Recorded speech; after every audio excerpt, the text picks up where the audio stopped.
That wasn't my sister anymore. This is a story my grandmother told me. This took place around the middle of the 20th century, when America was still suffocating under the lingering shadow of the Great Depression, a time when people clawed their way through each day just to stay alive.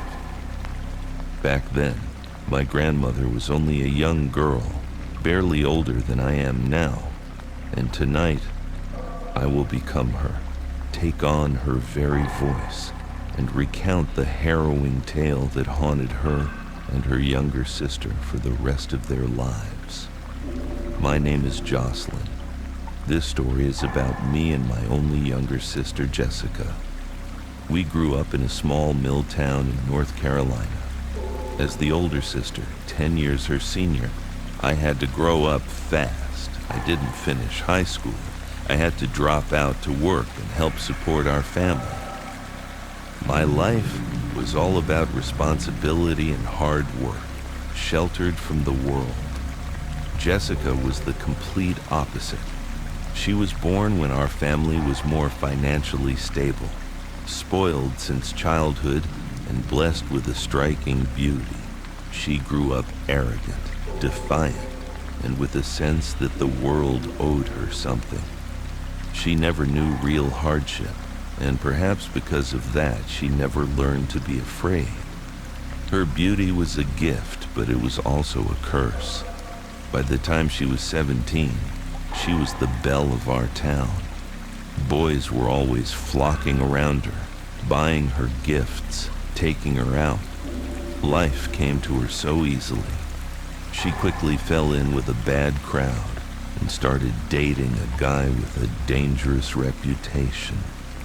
And then, tragedy struck.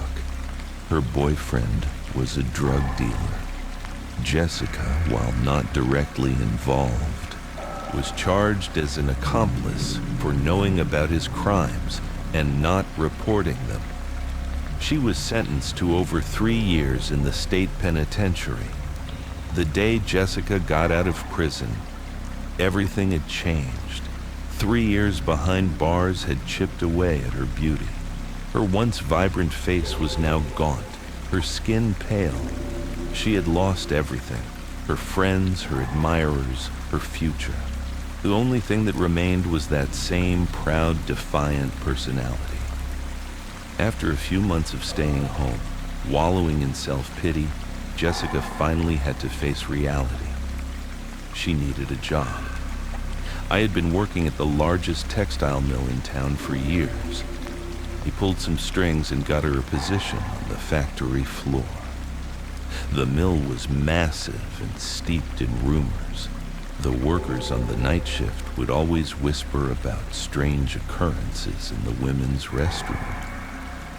They said they'd hear toilets flush in empty stalls, hear footsteps when no one was there, and see faucets turn on by themselves.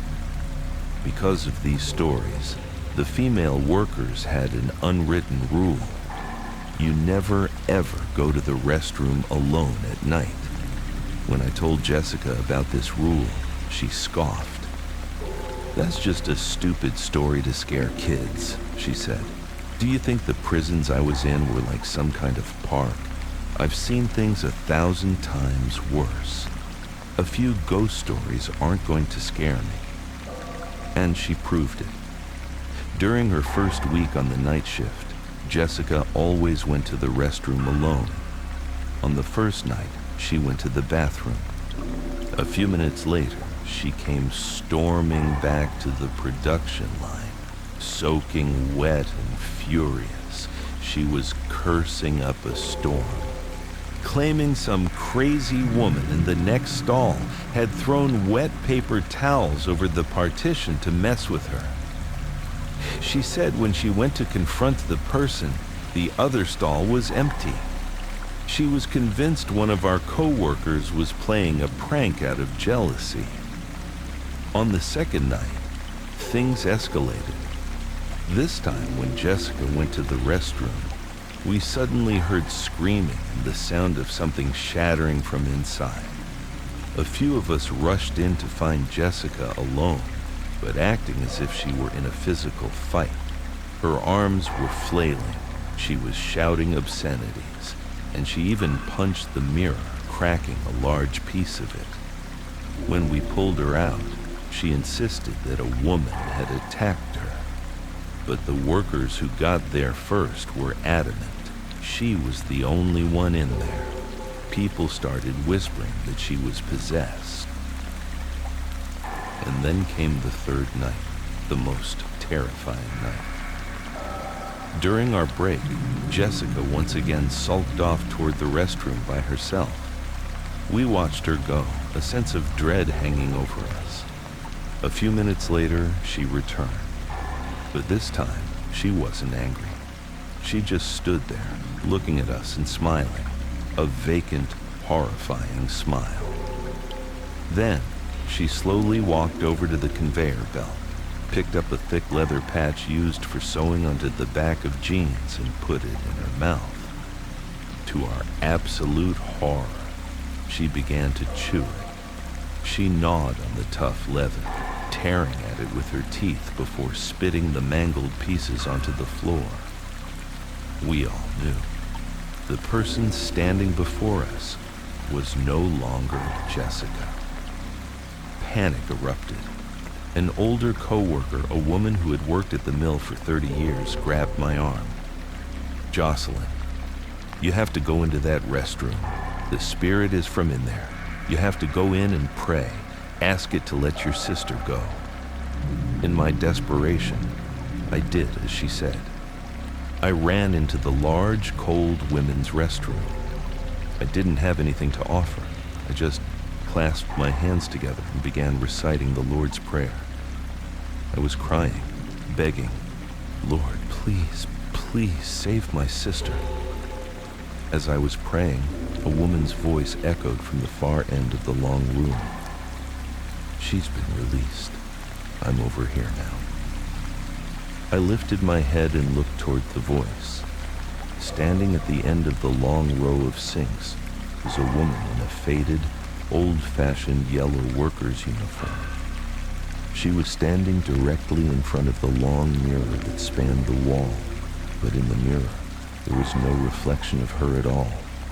I was so terrified my legs gave out. I scrambled backward and fled. As I burst out of the restroom, my co-workers rushed toward me.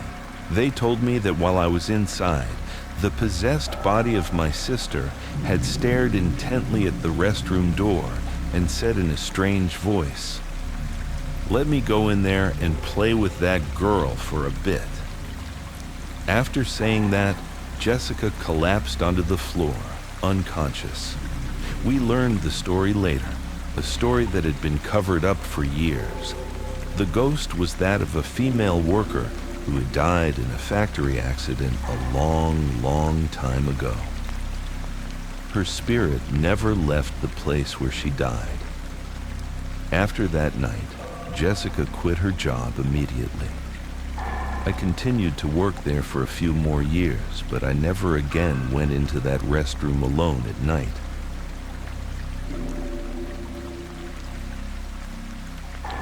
The ghost who rode with us. This story comes from Cora. She was about 12 or 13 at the time, and she encountered a ghost at a roadside diner in Delaware. Cora's family lived in Philadelphia, but both her parents originally came from the same small coastal town in Maryland. Her grandparents, and even her great-grandmother, Gran Elsie, all lived there. Cora's childhood was filled with trips back home to visit family, but by the time she was 12 or 13, Gran Elsie was nearly 90 and in poor health. She was frequently in and out of the local Maryland hospital. Old age, one illness leads to another. Sometimes, when it got serious, the family would have to drive her up to Philadelphia for treatment at a bigger hospital. The trips were exhausting and expensive, back and forth, for half a year. Finally, Cora's parents suggested to her grandparents, "Maybe we should bring Gran Elsie to live with us in Philly. We're closer to the hospital. It would be easier if there's an emergency." The grandparents agreed, but warned, "Gran Elsie is stubborn. She won't want to leave her home. You'll have to convince her." Gran Elsie was from the old generation, deeply rooted in her Maryland town. She didn't want to leave. So Cora's parents took her down for a visit. Gran Elsie adored Cora. "Go talk to her, Cora," her parents urged. "Tell Gran Elsie you want her to come stay in Philly for a few months, just for a visit." Cora went in, hugged her great-grandmother, and pleaded with her for half the day. Finally, with the promise that it was just a visit for a few months, "We'll bring you back whenever you want," Gran Elsie agreed. The family loaded up their SUV, starting the familiar journey from Maryland to Philadelphia. Along the way, they always stopped at a familiar diner and race stop in Delaware, right off US 13. The name isn't mentioned. Cora's parents liked it because the food was good, reasonably priced, and the parking was easy. But in Philadelphia, Gran Elsie didn't get better. The unfamiliar city, the air, being away from her home. She couldn't sleep. Homesickness made her ill. She grew thin. Her condition worsened. For just 3 months, the doctor shook his head. "Take her home. There isn't much time left." Gran Elsie was very weak now. Not actively dying, but mostly unconscious, only awake for a few hours a day. In her lucid moments, she'd whisper, "Take me home. I want to die in Maryland." Her grandparents called too. "Bring her home. If she passes, let it be in her own home, peacefully." Cora's parents sadly packed the SUV again to take her back. This time, Gran Elsie was too frail for the back seat. They had to recline the front passenger seat all the way back, letting her lie down next to Cora's father, who was driving. He drove very slowly. Because of this, instead of reaching the familiar diner in the early afternoon, they arrived just as dusk was settling, around 7:30 or 8 p.m. Gran Elsie was sleeping deeply in the car. Cora's mother, named Sarah, told her husband, "Just leave the AC on for Gran Elsie to rest in the car. We'll grab a quick dinner and get back on the road." They parked the SUV right in front of the diner, and the three of them, Dad, Mom, Sarah, and Cora, went inside. The diner was eerily quiet, almost empty. They took a booth about 10 yards from the car. While they were ordering, they noticed a small group gathered on the shoulder of the road, directly in front of the diner. There was a priest in black vestments and a couple who looked grief-stricken, standing beside a simple white roadside cross. The priest was holding a small prayer service. "What are they doing, Dad?" Cora asked. "Looks like there was an accident here, honey," Sarah answered quietly. "They're praying for someone who passed away, right where it happened." Cora looked closer. Attached to the white cross was a small photograph. It was a young girl, maybe high school age, wearing a white dress. Cora felt a chill, both scared and curious. She huddled close to her mother, but kept staring at the group. The priest prayed, the couple wept. After about 10 minutes, they quietly left. Their food arrived. Sarah quickly fed Cora first. "Why don't you go play outside for a bit while Mom and Dad finish eating, honey?" Cora finished and went out to the front porch area of the diner. It was deserted. She wandered around, looking at things. Then she glanced toward the SUV. She saw Gran Elsie moving. Lying flat on the reclined seat, her arms and legs were flailing weakly, as if she were trying to push something away. Since the car windows were closed and the AC was running, Cora couldn't hear anything. She just saw her great-grandmother struggling feebly. She ran back inside. "Mom! Gran Elsie! She's doing something weird!" Her parents looked out. They saw Gran Elsie waving her arms. "Go check on her," Sarah told her husband. Cora's dad stubbed out his cigarette and hurried to the car. He opened the passenger door, leaned in, and seemed to talk to her. A few minutes later, he closed the door and came back. "What was it?" "I don't know. Gran Elsie was mumbling something delirious, kept saying, 'Shoo, get it away.'"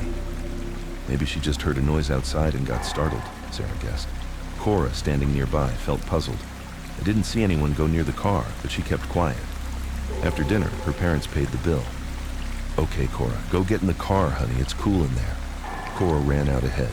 She opened the rear door on the driver's side to climb in. As she stuck her head inside, she heard Gran Elsie cry out, her voice weak but filled with terror.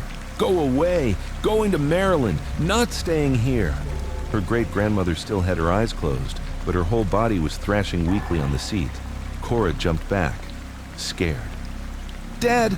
Mom! Gran Elsie's acting weird again!" Her parents hurried out just as they finished paying. All four of them got into the car. Sarah sat behind Gran Elsie. She leaned forward, stroking her great-grandmother's shoulder. "Gran Elsie, it's me, Sarah. What's wrong, Gran Elsie? Be good now, we're going home right away." She thought her mother-in-law was just anxious to leave. "Honey, drive." The SUV pulled out of the diner's parking lot. The moment the car started moving, Gran Elsie went completely still and quiet. Sarah sighed in relief. See? She just wanted to get going. But that was a misunderstanding. Gran Elsie was quiet because she was relieved to have escaped that place. They drove a few miles down the highway. Gran Elsie started whimpering softly again.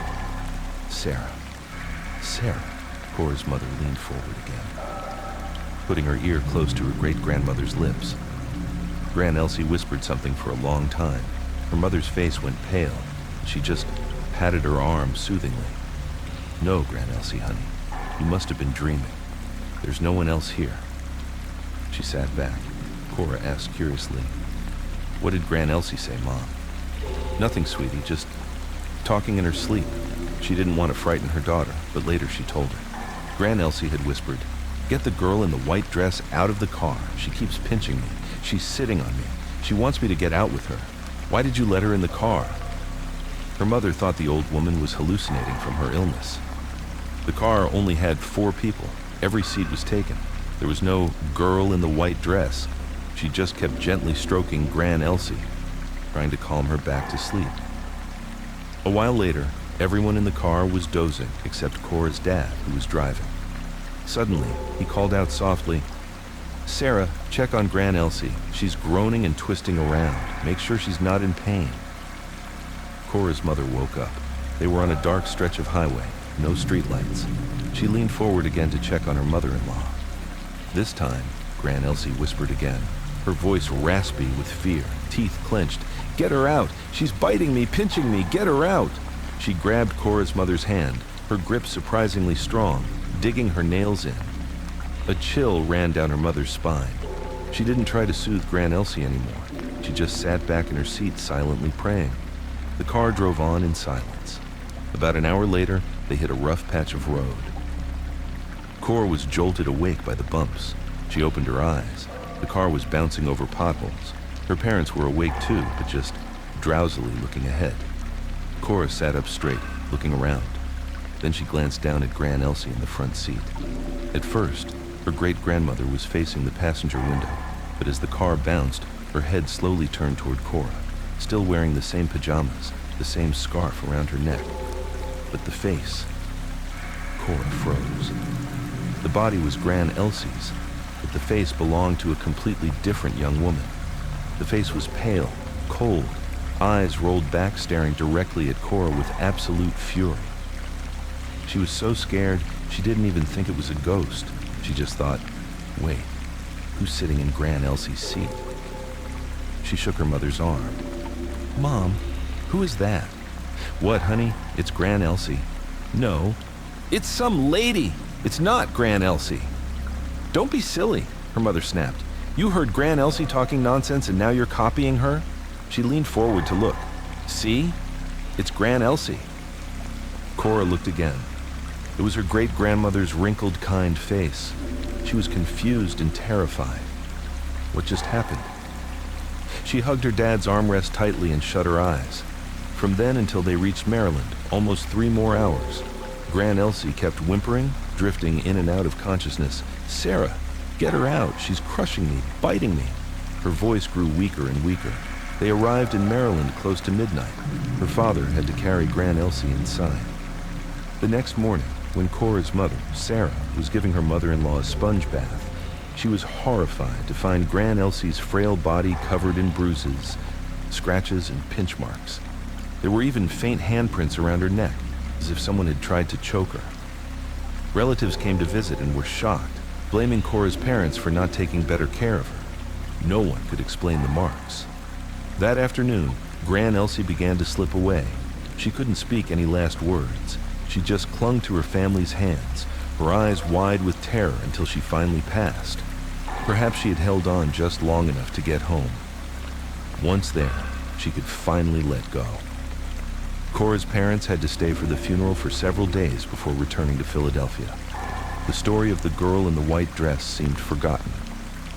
A year later, it was the first anniversary of Gran Elsie's passing.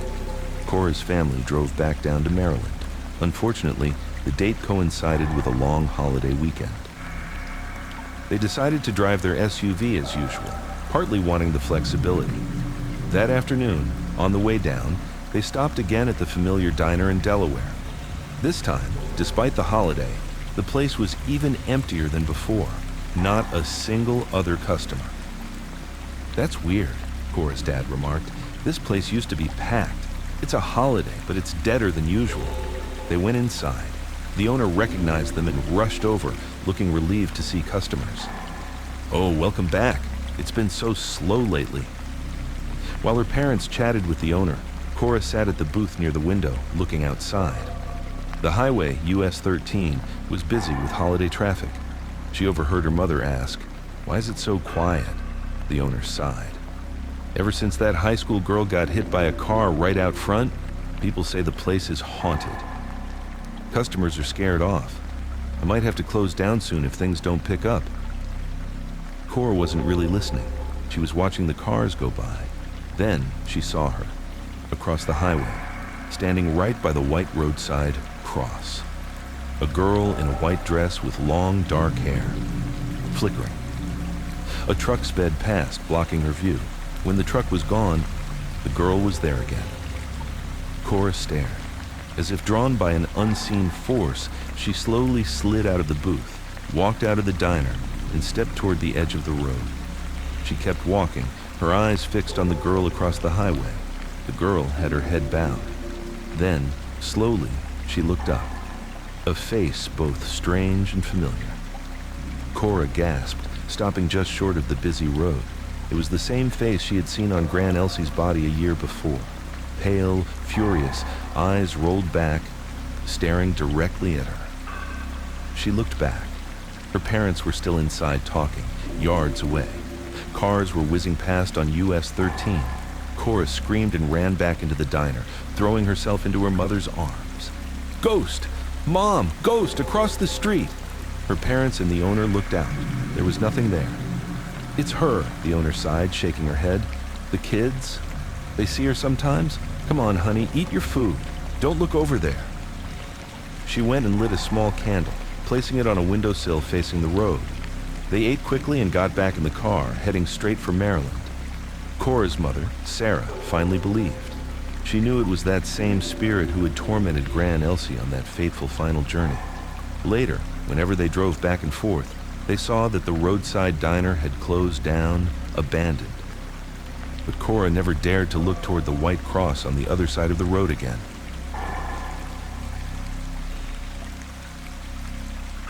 The Headless March. This story comes from Jay. He was about 12 or 13 at the time, and it happened on the outskirts of Mobile, Alabama. Jay is Cambodian American. His family moved to Alabama after leaving a refugee camp. He had a best friend named Leo. Leo was a local kid, tan, spoke with a thick southern drawl. The two were inseparable, always biking around, exploring the back roads and swampy areas near their town. One hot, humid summer afternoon, Jay and Leo biked further than usual. They rode without a destination, just enjoying the freedom. As the sun began to dip low, painting the sky red above the hanging Spanish moss, they found themselves on a deserted dirt road they'd never seen before. "Whoa," Leo said, stopping his bike. "You see that? That's the Dubois place." Jay followed Leo's gaze. Through a grove of ancient, moss-draped oak trees, a massive plantation house emerged. It was old Creole architecture with grand columns, wrought iron balconies wrapping around the second floor, and white paint that was peeling and stained yellow with age. It looked both majestic and incredibly eerie. "Who's Dubois?" Jay asked. He'd never heard of it. "You don't know?" Leo looked surprised. "Dubois died like 100 years ago. He was the richest sugar plantation owner around here back in the day. They say he was mean as hell, even hired his own private militia, mostly rough European ex-soldiers, they say, just to guard his house." "Who lives there now?" "Nobody. It's been abandoned forever. People say it's haunted. Sometimes those ghost tour buses come out here. Come on, let's get a closer look. The two boys walked their bikes cautiously toward the rusted iron gate, which hung half open. Inside, the once manicured grounds were completely overgrown. Weeds grew waist-high. "Wow," Jay whispered, "it's huge." He'd never seen a house so big and old. It looked nothing like the modern houses in town. "Why's it got so many windows?" Jay wondered, looking up at the tall, dark panes on the second floor. "No AC back then," Leo answered knowingly. "Had to open them up to get a breeze." They stood there, leaning on their handlebars, just staring as the house sank deeper into the twilight shadows. Silence fell, thick and heavy, broken only by the chirping of unseen insects in the brush. Then Jay heard it. Thump, thump, thump, thump, a steady, heavy rhythm, like boots marching in unison on hard earth. It wasn't coming from the road they were on, but from inside the overgrown garden. "What's that sound?" Jay asked quietly. He strained his eyes, peering into the dense foliage. Through a gap in the tangled bushes, he saw them, about 5 or 6 men. They were wearing dark, old-fashioned military-style clothes, maybe soft caps carrying long muskets or old rifles. They looked like some kind of old militia. They were marching in 2 neat columns, emerging from the shadows of the garden toward the gate. Thump, thump, thump. "Is someone living here?" Jay turned to ask Leo, but Leo wasn't listening. He was frozen, his mouth slightly open, staring straight up at the second-floor balcony of the house. Jay looked back at the marching men. They were getting closer, heading right for the gate where the boys stood. Jay felt a prickle of fear. And then he saw the most horrifying thing. The first 5 men looked normal, albeit pale and expressionless in the fading light. But the last man in line, that man, had no head.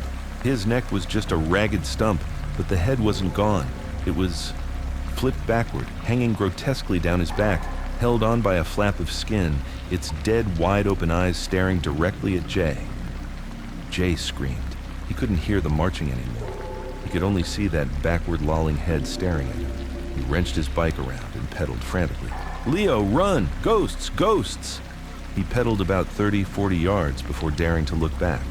Leo was still standing there, frozen by the gate, staring up at the balcony as if hypnotized.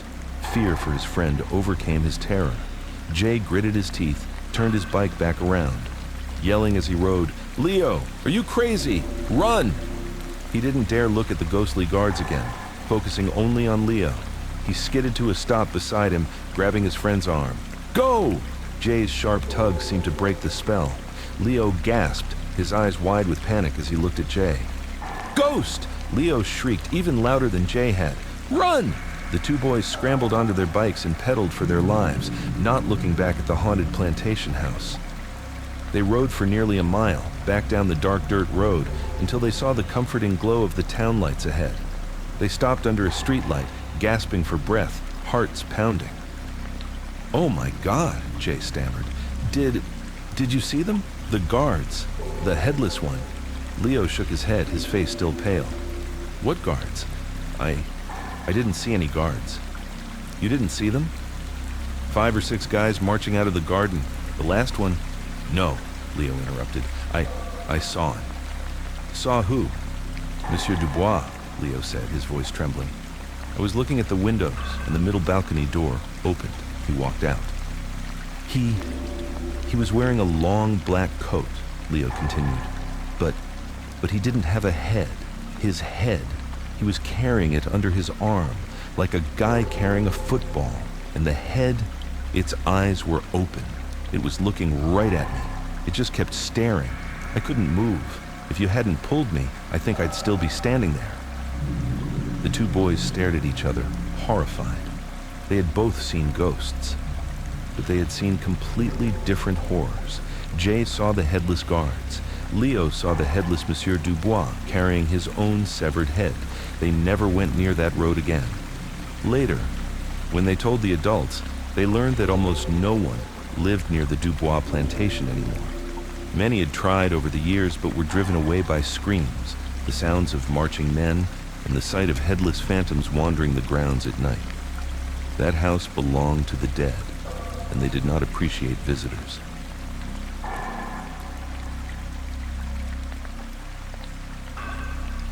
lost him twice. This story comes from Jade. She's almost 40 now. In the year 2000, when Jade was 16, she lived in a small, somewhat conservative town in Ohio. Her family and Ryan's family, the boy next door, were close friends. Over backyard barbecues, the parents had always joked about setting the two of them up. That year, Ryan's family hit a rough patch financially, and Jade's parents suddenly started pushing the marriage, thinking it was a way to stabilize both families. Jade didn't hate Ryan. They'd grown up together and she kind of liked him, but neither was ready for marriage at 16.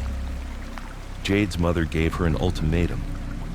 1, you marry Ryan, stay in Ohio and live a life like mine. 2, I send you to California to live with your aunt. She'll get you set up with school and a job there. To Jade, both options were terrifying. Marriage meant leaving home, but so did California. But she was most afraid of wifely duties. At that age, in a conservative town, the thought of sharing a bed, of having kids, it terrified her. Everyone around her talked up California. Oh, San Diego is amazing, so much money, big houses. In 2000, California was the dream. In the end, Jade chose California. Before she left, she and Ryan met one last time at a small diner at the edge of town. Their relationship was more than friends, less than lovers. I'm leaving, Jade said. Ryan didn't fight it. Yeah, I'm not ready to get married either. You going? It's probably for the best. Write me a letter, okay? They said goodbye amicably, like two friends parting ways. Jade went to California, learned the ropes, and eventually opened a successful chain of small coffee shops. She got married, had 2 kids.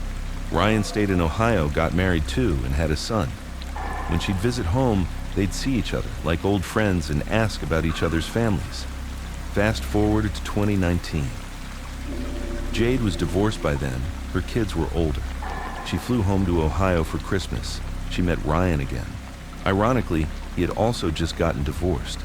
His son was older now, in college in Chicago. Ryan had moved to Chicago to be closer to him. Now, they were both free. They sat and reminisced. Jade said, "If I hadn't gone to California, if I'd married you, I wonder how things would be." Ryan smiled sadly. "If you'd married me, maybe I wouldn't be divorced. We'd still be together." They started dating for real. It wasn't the kind of like of 16-year-olds. It was the empathy of 2 people in their late 30s who had been through heartbreak. Jade said it was an intense love, as if making up for over 20 years of lost time. They hadn't even gone all the way. Jade insisted they just held hands, dated a strangely innocent love like being teenagers again. They had a few months of this, and Jade was planning to return to California. Then, in early 2020, COVID-19 hit. "I have to get back to California," Jade said. "If they lock down, I'll be stuck here. My coffee shops, no one is there to run them." Ryan was worried too. "I should probably get back to Ohio.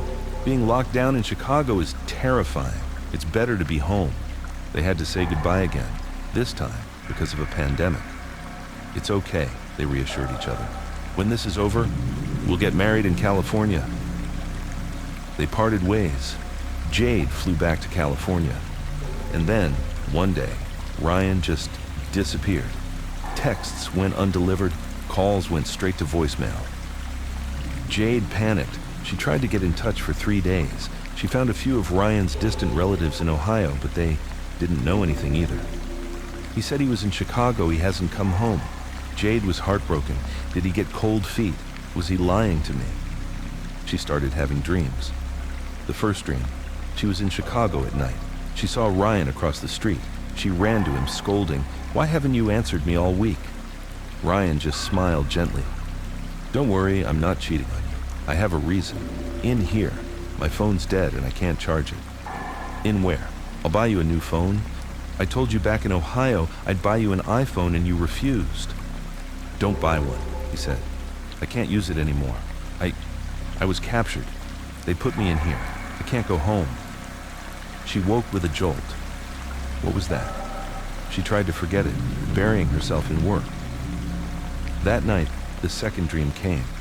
She was lost, somewhere isolated. She saw a sign, Cook County, Illinois, but in a Chicago suburb she didn't recognize. She was panicking, and then she saw Ryan. "Ryan, thank God I'm lost. Can you call me a car?" Ryan just shook his head, that same sad smile. "I can't go anywhere, Jade. I can't call a car for you. I can't take you home." "Why do you keep saying no to me?" "I'm in here," he said. "I'll take you to where I'm staying." He took her hand and led her to a massive building. It looked like a hospital. "I'm in here. They brought me here. My phone died. I'm really sick. I can't get out. I'm in here for good." She woke up, her heart pounding. 3 dreams in a row. Her intuition told her something was terribly wrong. She remembered Ryan's son. Back in Ohio, Ryan had been hesitant for her to meet him. He still loves his mom a lot. Let's wait. Jade knew the boy didn't like her, but she had to try. The 4th dream came that night. She dreamed she'd already arranged all the paperwork. She, Ryan, and his son were at the airport about to fly to California. She was happily explaining the check-in process. When the airline called their flight, she turned to him. "Ryan, let's go." Ryan stood still. "I can't go, Jade." "What? It's all taken care of. If I go, they'll catch me halfway. They'll test me, say I'm positive. They'll quarantine me. I have pre-existing conditions. I won't make it out. I'll be in there forever. But you take my son, please."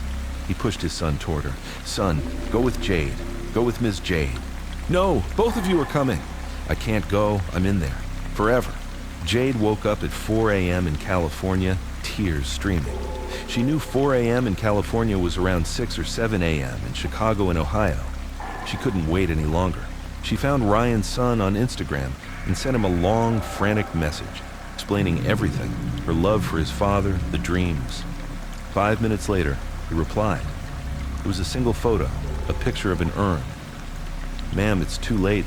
My father's gone. He died of COVID in Chicago. I'm back in Ohio now." Jade's heart stopped. She hit the video call button immediately. The son, crying, told her the story. It turned out Ryan and his son had tried to sneak out of Chicago when the lockdown tightened. They took a back road, trying to drive through Indiana to get to Ohio. But they were stopped at a checkpoint and given a rapid test. Both were positive. They were taken straight to a makeshift field hospital, set up in a massive convention center in Chicago. Moi thu inhu trongiak mo kwa jad. They were taken there suddenly, with no time to prepare. Their phones died. No chargers. The ward had 40 people. It was chaotic. Not enough supplies. His father, who had a pre-existing condition, got very sick, very fast. "My dad died in my arms," the son cried, just 4 days after we got there. If she calculated the dates, Ryan had been dead for only 1 or 2 days when Jade had the first dream. His spirit had reached out to her immediately. They talked for an UR. Ryan's son finally understood how much Jade loved his father. A few months later, Jade remembered the dream at the airport. She asked Ryan's son, "Do you want to come to California? I'll take care of you. Your father. In my dream, he wanted me to take you." The boy, now an orphan with no ties left in Ohio, agreed. In 2022, when travel restrictions finally eased, Jade flew to Ohio. She stayed for a few weeks, helping the boy get his affairs in order. When everything was ready, she took him and Ryan's urn to the airport with her. They flew back to California together to start a new life. The entire flight, Jade herself was the one who held the urn, bringing him home to San Diego. She said she cried the whole way. It was all such a waste. At 16, they missed their chance because of childish fears. In middle age, they found each other again, only to have a pandemic rip them apart. They lost each other twice, and the second time was forever.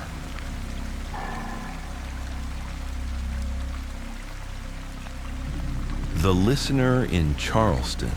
My name is Leo, and I'm a tour guide. The story I'm about to tell you is a pretty common trope in my line of work. A young tourism student encounters strange phenomena at different hotels during his internship. Those experiences, as terrifying as they were, became invaluable lessons that helped me become better at my job. It all started when I was a sophomore at a prestigious university in New York, majoring in tourism and hospitality. In our classes, beyond the textbook knowledge, our professors, all of whom were seasoned tour guides themselves, would often spend the last few minutes of a lecture sharing real-world experiences. They taught us how to please clients, how to handle difficult situations, and of course, they shared stories about the supernatural. The advice to always knock on a hotel room door before entering wasn't a joke. Our professors taught us how to be tactful about it. Instead of bluntly saying, "I'm scared this room is haunted," we were taught to frame it playfully for the tourists. Ladies and gentlemen, it's customary to knock to show a little respect.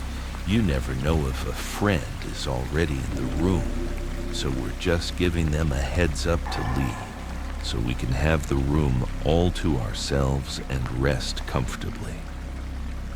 These were the little tricks of the trade to avoid paranormal trouble. But theory is just theory. Everything got real when we started our internship. To save money, the university organized a long internship trip for our entire class. It was a road trip down the east coast of the United States, taking us through historic cities and having us stay in old, classic hotels. The first stop where things got weird was in Charleston, South Carolina. We were checked into an old hotel, one of the first to serve tourists in the city. It was beautiful in a classic way, but you could feel its age. Our group of young students was buzzing with excitement. During the day, we'd tour and learn. At night, the university organized a team-building event for us in the hotel lobby. My room had 6 guys in it. Among them was a friend named Simon. Simon was a sensitive guy, the type to get his feelings hurt easily. He wasn't a crybaby, but the smallest conflict would make him withdraw and go silent. During the team-building games, probably over some competitive dispute, Simon got into an argument with another guy named Brad. Brad was the hot-headed type who liked to tease people. The argument started in the lobby and continued all the way back to our room. Brad knew Simon's weak spot was his insecurity about his masculinity. He honed in on it. "You're worse than the girls," Brad yelled. "It was just a game and you're sulking. What kind of a man are you? Maybe you should just wear a dress and I'll let you win next time." Those words were like a knife to Simon's pride. He didn't argue back. He just started to cry. It was almost 9 p.m. and everyone was getting ready for bed. Humiliated in front of his roommates, Simon quietly got up and walked out into the hallway. The hotel hallway was old. The light from the dim yellow bulbs wasn't strong enough to dispel the shadows in the corners. Simon didn't want anyone to see him crying, afraid of being teased even more. So he walked to a pitch-dark corner near the fire escape, slumped to the floor, and cried alone in his misery. Seeing this, I quickly followed him. "Come on, Simon," I said gently. "We're all friends here. We still have a whole week together." Simon pushed me away. "Just go back inside, Leo. Leave me alone. Don't follow me." Hearing the choked-up sound of his voice, I knew he was embarrassed. I gave up. "All right, man. Just sit here for a bit and then come back to bed, okay? We have an early start tomorrow." I went back to the room, gave Brad a piece of my mind, and then lay down on my bed and started scrolling through my phone. Lost in social media, I completely forgot that Simon was still out there. About half an hour later, it hit me. Oh crap, Simon's not back yet. I looked over at the empty bed next to mine and felt a pang of worry. What's he so upset about? The mosquitoes are probably eating him alive out there, I muttered to myself as I got up to go find him. When I stepped into the hallway, I could see Simon's silhouette in the dark corner from a distance, but he wasn't sitting still. He was turned to one side, gesturing with his hands as if he were deep in conversation, explaining something to a person sitting next to him. But there was clearly no one there. Since I was still far away, I could only see his shape, not hear his voice. I was curious. Who was he talking to? Maybe someone on the floor below that I couldn't see. I tiptoed closer. When I was about 30 feet away, I started to hear Simon's voice. See, he cheated in the game earlier. He knows I'm not as strong as him, so he pushed me on purpose. He's always calling me a sissy. I didn't even do anything wrong. He was recounting every single one of his frustrations. I got even closer, now only a few feet away. I looked all around him, even peering down the stairwell. In a 15-foot radius around Simon, there was absolutely no one. I called out his name. Simon, who are you talking to? Let's go to bed. We have to get up early. Hearing my voice, Simon jumped. He stood up, no longer crying, and just wiped the remaining tear streaks from his cheeks. Strangely, he turned to the empty space beside him and said, "All right, thanks, man. I feel a lot better after talking to you. I'm gonna go to bed now. Maybe I'll see you tomorrow." Then, he turned to me and forced a smile. "I'm feeling better now. Let's go to sleep." On the way back to the room, I couldn't help but ask, "Who are you talking to out there, Simon?" "I didn't see anyone." Simon frowned. "Don't mess with me, man. I just got over it. I was talking to that guy from our university, of course. He was sitting right next to me the whole time. Back in the room, I kept pressing him. I'm not kidding, Simon. There was nobody there." After a while, Simon started to look scared too. He asked me again, his voice trembling, "A guy was sitting right there next to me, and you're telling me you didn't see him? Wait, are you saying I was talking to a ghost?" At that point, the hair on both of our necks stood up. I told him what I saw one more time. Simon's face went pale as he began to tell me the whole story from his perspective. He said that after crying alone in the corner for about 5 minutes, he heard footsteps approaching. At first, he thought it was me. Then, he felt a hand gently pat his shoulder 3 times, and a calm, deep voice asked, "What's wrong?" He thought it was another student from our tour group, so he let his guard down and poured out his heart. The stranger didn't say much, just sat there listening intently, occasionally prompting him with short, simple phrases. "Oh, really? And then what happened?" "Uh-huh. Is that so?" These prompts were all the encouragement Simon needed. In his fragile state, he unleashed a torrent of words, explaining everything without noticing anything else.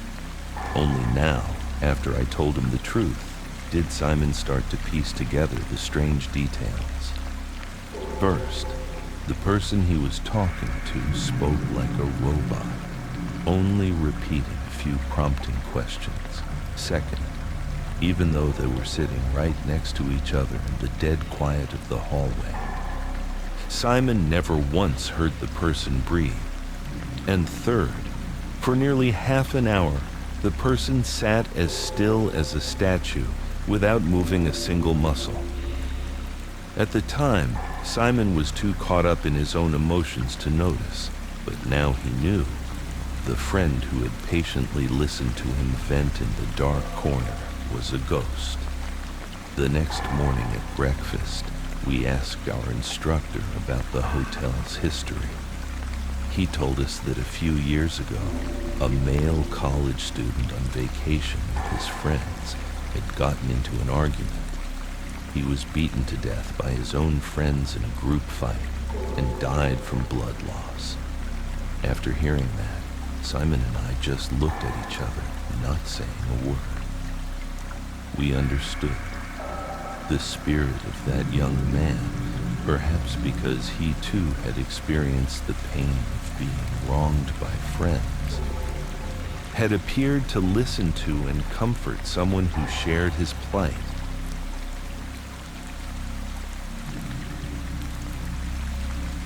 The female tourist in room 313, continuing my haunted journey as an intern.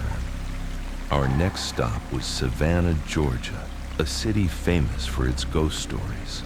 The hotel this time was another old state-run establishment, even more run-down than the one in Charleston. To save money, we were all crammed into a giant dorm room with 6 bunk beds for a total of 12 guys. The most ridiculous part was that a room for 12 people with 12 smartphones had only a single power outlet with just 2 available sockets. That evening, after a long day of touring, our room descended into a war over the power outlet. A guy named Alex, getting fed up, looked across the hall. He noticed that the room opposite ours, room 313, had its door wide open. Inside, 2 double beds were perfectly made, the blankets and pillows arranged to hotel standards. It was clearly an empty room. Without telling anyone, Alex quietly took his phone and charger and went across the hall to room 313. He plugged his phone in and then sprawled out on one of the beds to surf the web. After a little while, he started to doze off. He was in that half-asleep state when he was startled awake by the click-clack sound of a rolling suitcase on the floor. He opened his eyes and saw a female tourist standing in the doorway. She was elegantly dressed, wearing a wide-brimmed white hat and pulling a cloth suitcase. She stood there, glaring at Alex with an angry expression, as if to say, "Why are you on my bed?" Alex was mortified. He mumbled an apology, quickly unplugged his phone from the wall, and ran back to our room, forgetting his charger behind him. When he got back, I asked him what was up. After he told me, I peeked across the hall into room 313 and saw that it was completely empty. There was no female tourist in sight. Alex and I decided to go back to get his charger, but when we looked everywhere, the charger was gone. Finally, as I sat on the bed, I felt something lumpy underneath me. I lifted the spring mattress. The charger and its cable were lying there, neatly placed underneath. A little later, another guy named Kevin, sick of waiting for the single shower in our room of 12, also decided to go use the bathroom in the empty room 313. While Kevin was in the shower, he also heard the click-clack of a rolling suitcase outside, followed by loud, aggressive knocking on the bathroom door. Bang, bang, bang.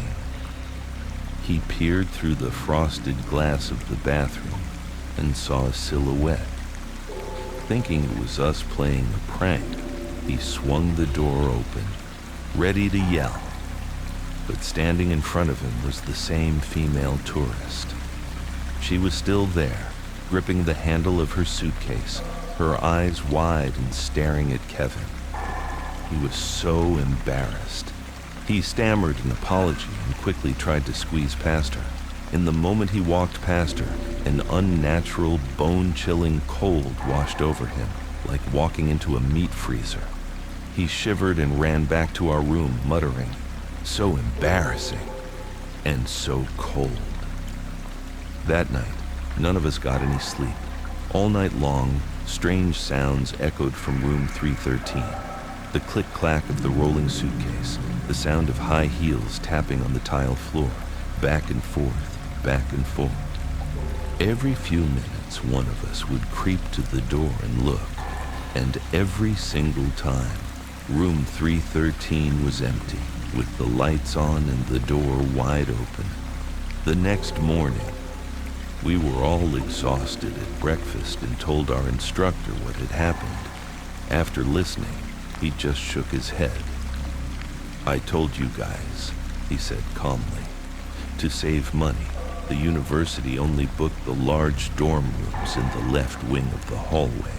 The entire right wing, including room 313, was completely empty last night. There were no other guests in the hotel." After he said that, our entire table fell silent. Alex and Kevin, the two who had come face to face with the female tourist, just stared at each other, the color draining from their faces.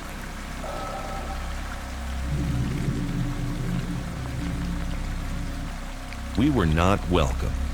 I was just a few months away from graduating.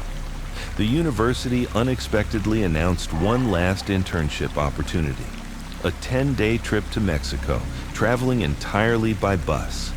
This wasn't a free ride. Each student had to pay about 30% of the cost. Still, it was a bargain. For me, this was an opportunity I couldn't pass up. Despite being a tourism major, I had never been outside the country. My passport was still pristine.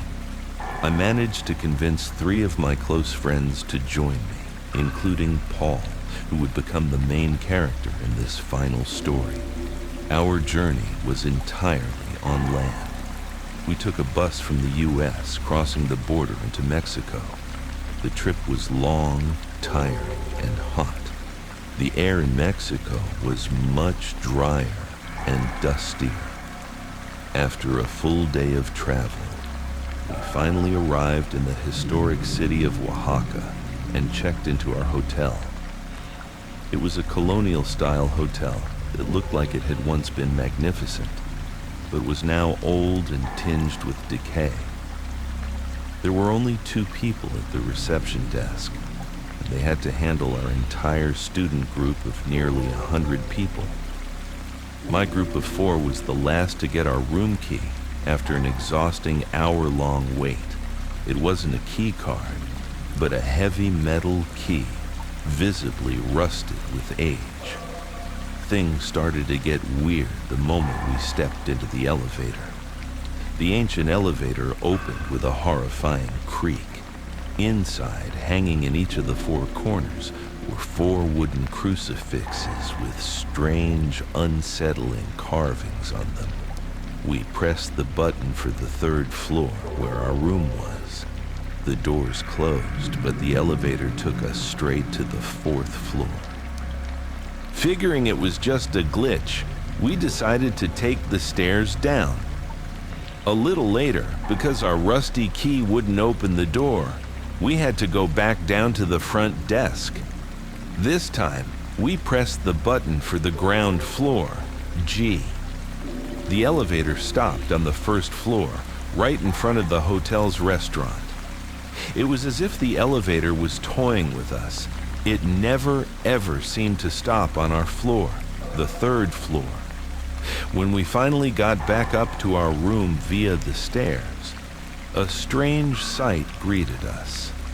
The 4 suitcases we had left standing neatly in front of the door were now all knocked over, lying scattered across the floor. We brushed it off, assuming it was a prank by another group of students, and finally got into our room. The next day, our group decided to go for a swim to de-stress. The hotel pool was large and deserted. It was just the four of us. Paul was swimming when he suddenly let out a yell and scrambled out of the water, his face pale. Something grabbed my leg, he panted. I felt a whole hand. I thought it was you guys messing with me, but I looked up and all three of you were right there. We laughed it off, telling him he probably just got a cramp from all the walking. But Paul refused to get back in the water.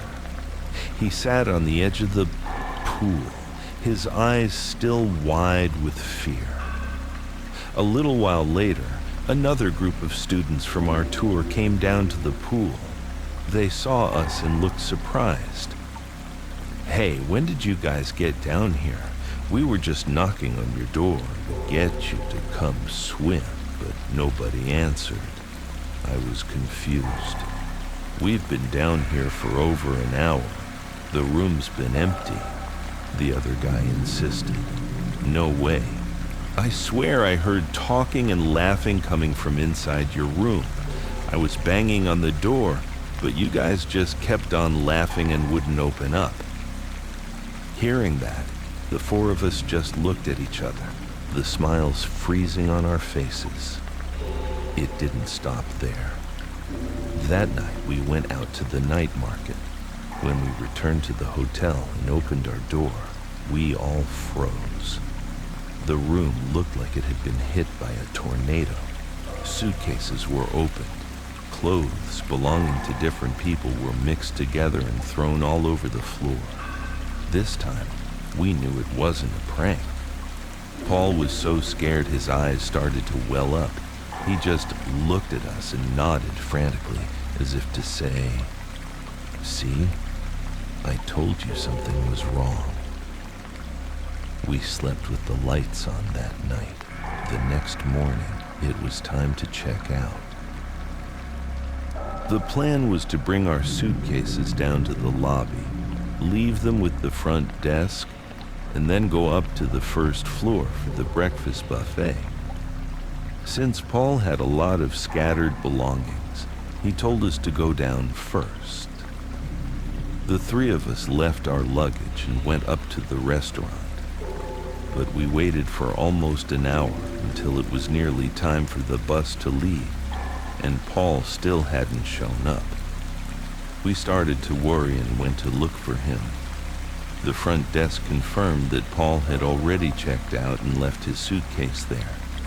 So where was he? Just then, we saw Paul walking up from the back of the hotel near the pool area. He looked dazed and his face was as white as a sheet.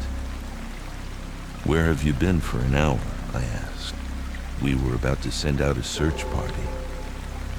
Trembling, Paul told us his story.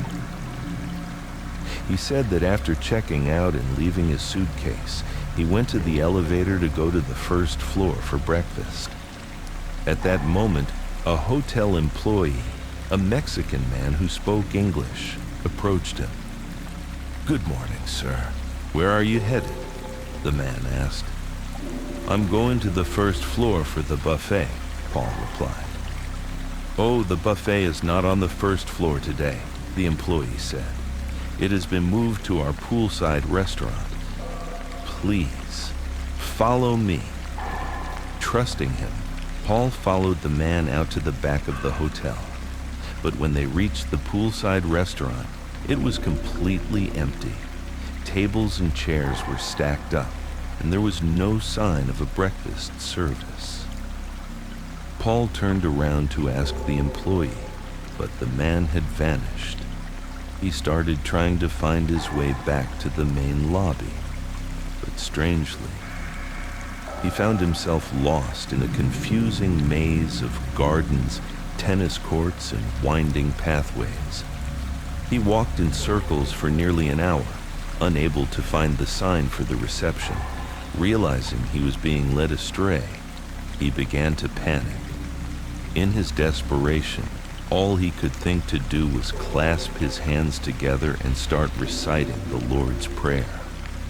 Paul swore that as he was walking and praying, He looked up and saw a statue of the Virgin Mary that he was certain hadn't been there before. The statue stood there, its hand outstretched, pointing down a small path. He followed it, and at the end of the path, he found himself standing in the main lobby right in front of us. At that moment, it all clicked into place. The bizarre elevator, the knocked-over suitcases, the hand in the pool, the voices in the empty room, the ransacked belongings. And finally, Paul being led astray by a phantom employee. There was only one explanation. Some spirit in that hotel, for whatever reason, had tried everything in its power to keep the four of us out of room 305.